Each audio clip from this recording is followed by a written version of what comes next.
Praise the lord. మీకు ఇది తెలుసా? దేవుడు భూమి మీద మొట్టమొదటిసారిగా నీతిమంతులను చూసినప్పుడు భూమి మీద ఎవరు నీతిమంతులుగా కనపడలేదు. అప్పుడు నోవాహును దేవుడు ఏర్పాటు చేసుకున్నాడు. నోవాహు ద్వారా దేవుడు జలప్రలయంలో తప్పించబడ్డానికి నోవాహు కుటుంబానికి దేవుడు సహాయం చేశాడు.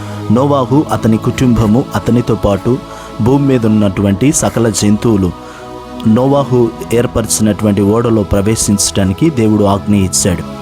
వారందరూ వారు ఉన్నటువంటి దినములన్నిటిని కూడా సమృద్ధిగా తినుటకును, వారి యొక్క శరీరములకు ఆరోగ్యమును, జంతువులకు ఆరోగ్యమును, అవి నివాసం ఉండడానికి స్థలమును, ఇవన్నీ ఆ యొక్క దినములన్నీ కూడా ఆ ఓడలో ఉండడము సాధ్యమేనా? అది సాధ్యపడుతుందా? ఒకసారి ఆలోచన చేస్తే నిశ్చయముగా దేవాతి దేవుని యొక్క దృష్టిలో దేవాతి దేవుడు ఏదన్నా చేయాలని తలచినప్పుడు ఆయన దృష్టిలో ఏదైనా కూడా సాధ్యమే. ఏదైనా ఆయన చేయగలడు, ఏదైనా ఆయన సమకూర్చగలడు. పరిస్థితులన్నిటిని మార్చివేసి ఆయన సాధ్యము చేయగలిగిన దేవుడై ఉంటున్నాడు. ఒకవేళ నీకు ఈ వీడియో నచ్చినట్లయితే లైక్, షేర్, సబ్స్క్రైబ్.